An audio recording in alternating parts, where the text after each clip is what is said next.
wanted flyer that was recently released by the detective squad for a perpetrator who was wanted for robbery. Made national headlines. I'm hearing potentially there were transfers over this. I haven't confirmed it. I've really been away from my phone. I've gotten a ton of stuff, but I just haven't had a time to really go through it.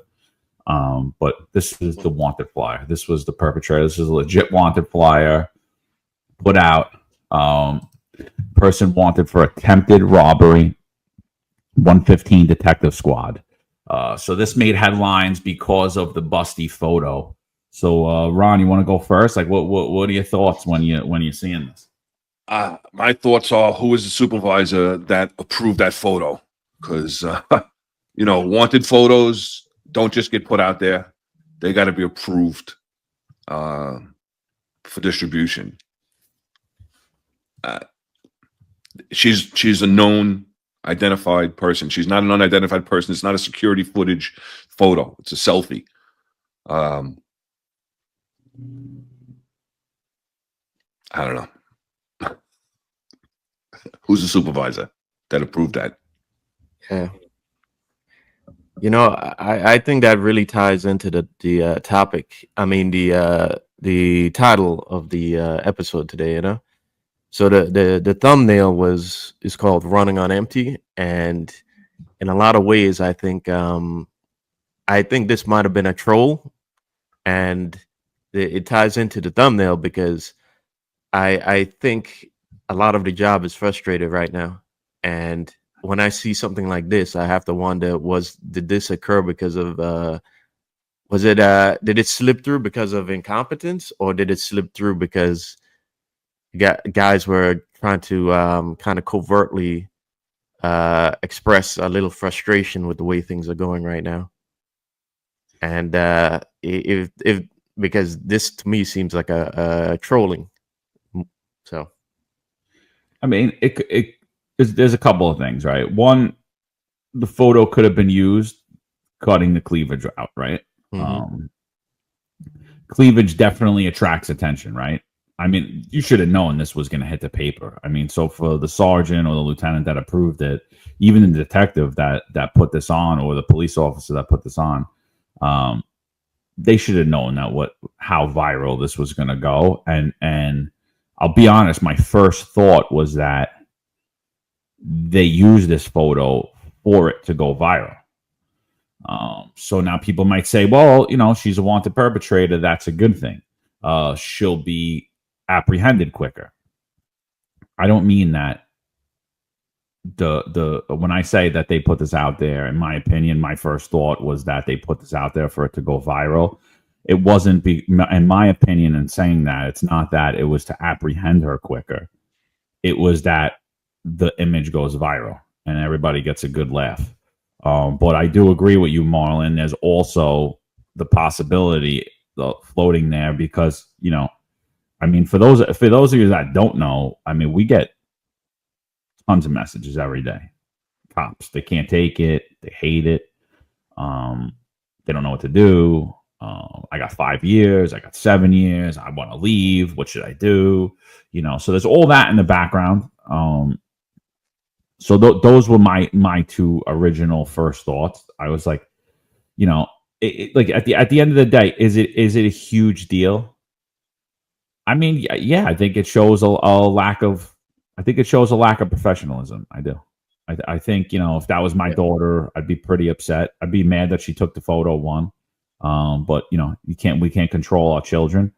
And at the end of the day, I would hope that, I would know that the cops would be laughing in the squad about the photo, but I would hope they would be smart enough not to utilize that.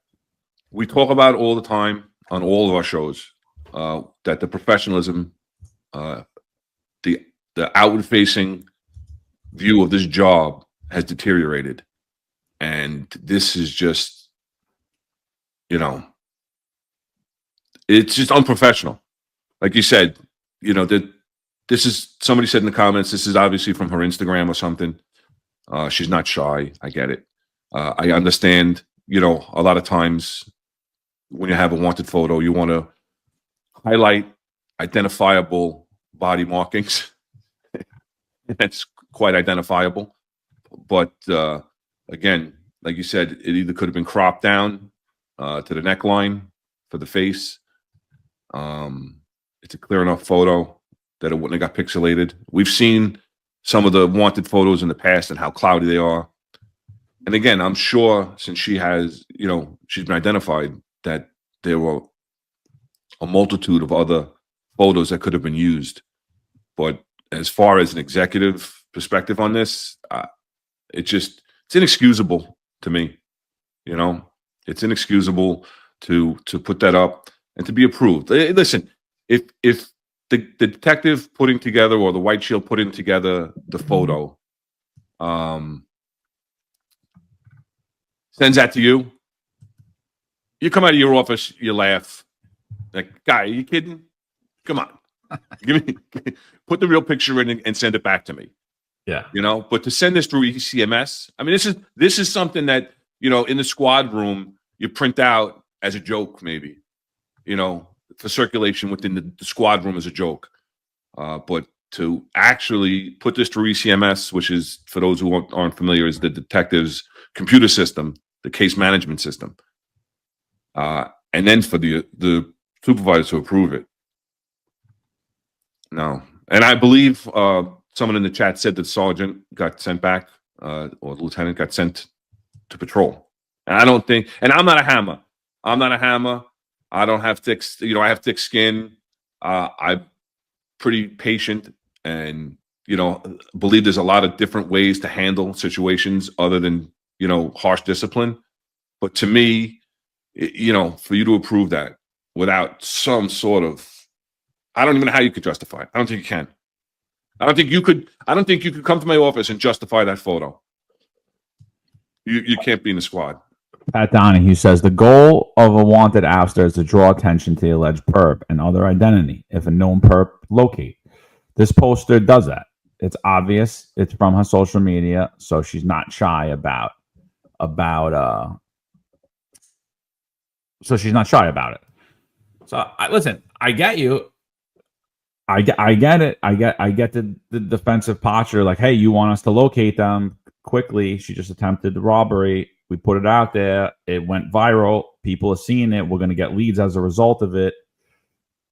I get it, but again,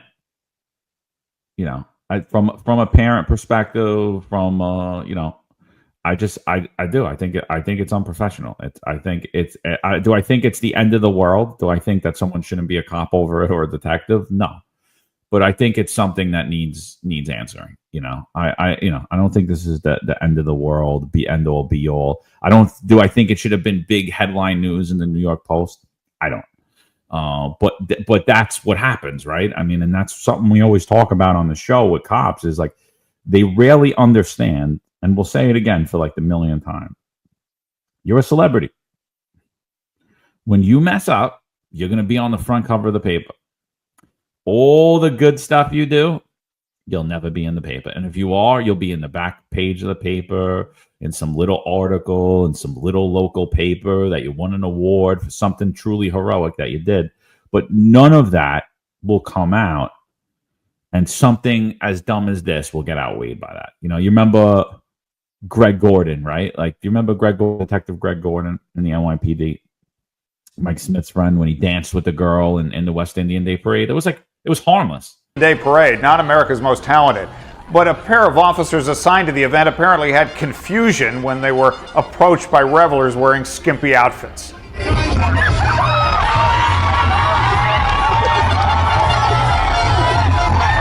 They don't teach those tactics at the academy. 2 officers grind, 2 others appear embarrassed. NYPD Commissioner Raymond Kelly says there's an internal investigation, but he doesn't want to make too much of it. It is, he says, quite an unusual parade.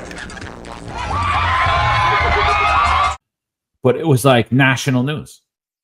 It was harmless, like, I think, that's the one thing. I think everything you got to understand, everything you write on paper, everything you do, and now every place you go, because you're on camera everywhere, you're a celebrity. You don't have the money. You're not living like a celebrity, but you garner just as much attention as anybody in the news. So anything you're doing, a report you take, an arrest you make, a complaint report you draw up, an interaction you have on the street has the potential to be national news within seconds.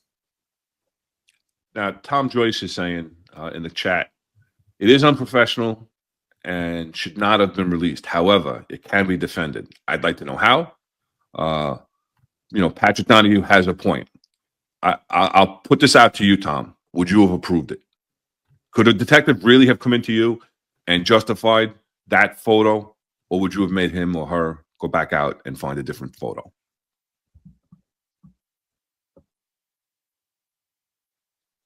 Yeah, I think that's the real question. I think that's the real question from the supervisor. And Tom Joyce says no, sir. So and I think that's it. So but I think Marlon's right. Like there is the potential there for the burnout. Like is this a result of I'm just done with this job and I don't care and like I'm just you want me to get the flyer out? Yes, sir. I'll get this flyer out right now, and too busy to crop it out. I'm going to run to my 19th detail and just boom. There's definitely that potential. I mean, it's what's the title of the episode? We said all cops in for a sleepless summer. All out's coming. What all out is basically people are getting their RDOs changed, which is their regular days off. And it affects people's lives. It does. It affects their kids' schedule. It affects their wife's schedule. Even if they're not married and don't have kids, it throws them off, throws off their sleep schedule, potentially getting transferred command. So they're all over the place doing different tours.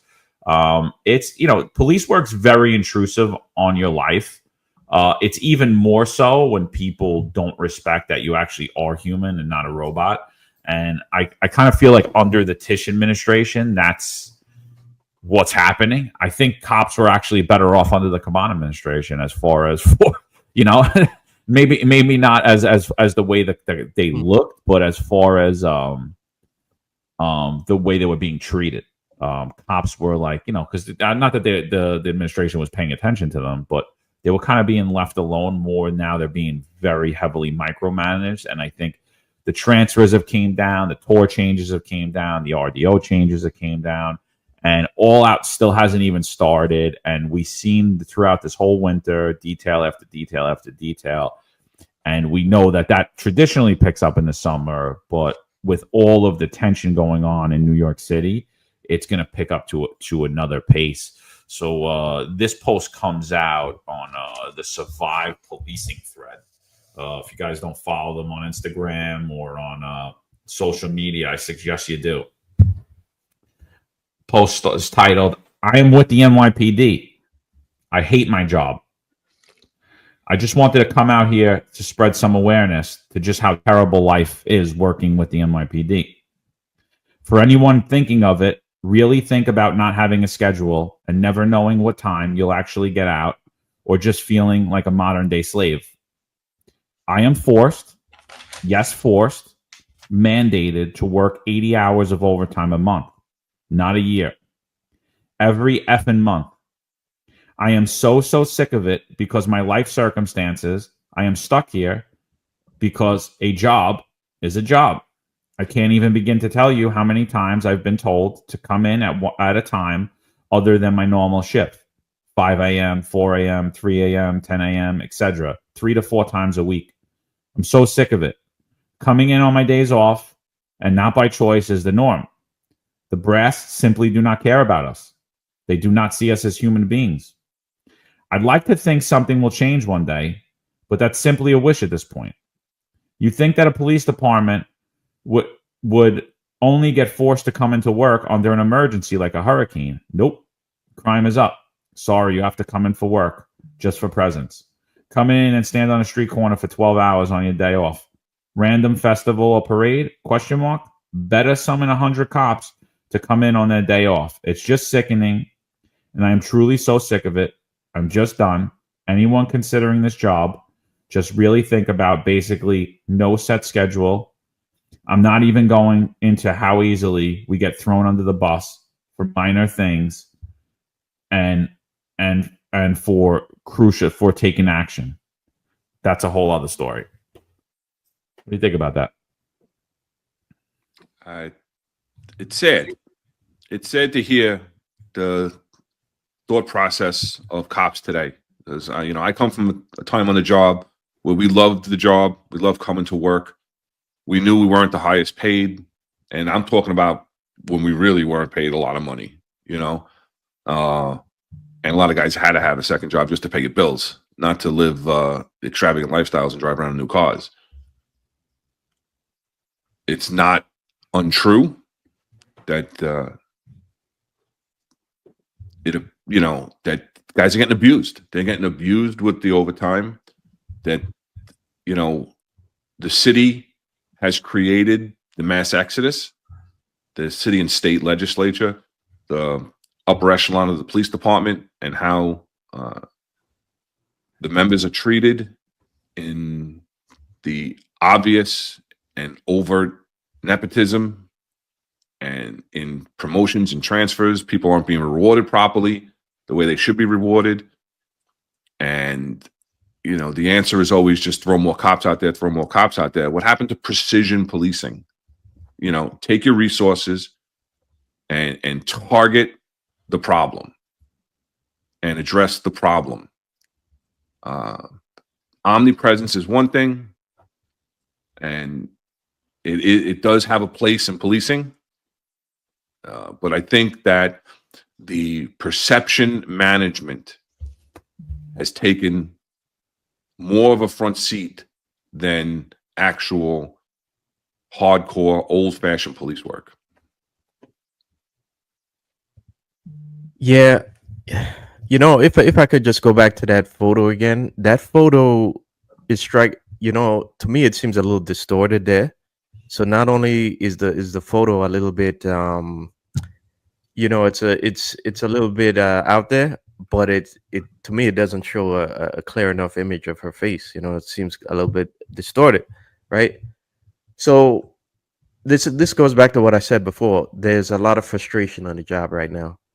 And to me, it seems like even if this wasn't a troll move, this was a yeah, whatever, let me put something out there move, And the frustration that cops have with the job, I think it's because the job itself doesn't appreciate like quality of job life, And quality of job life is cops having you're never going to have a fully set schedule as a cop. It's never going to happen. But there should be some semblance of routine, so that guys could they can have they can set up schedules with their family and with their kids, and with they can have some sort of balance between the job and their life away from the job.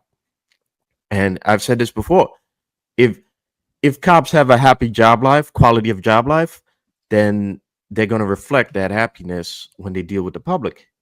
Now, if they're frustrated on the job, they're 100% going to reflect that frustration on the public, and they're going to have a much shorter demeanor, or when having to deal with the public, and that in itself will cause further cascading problems.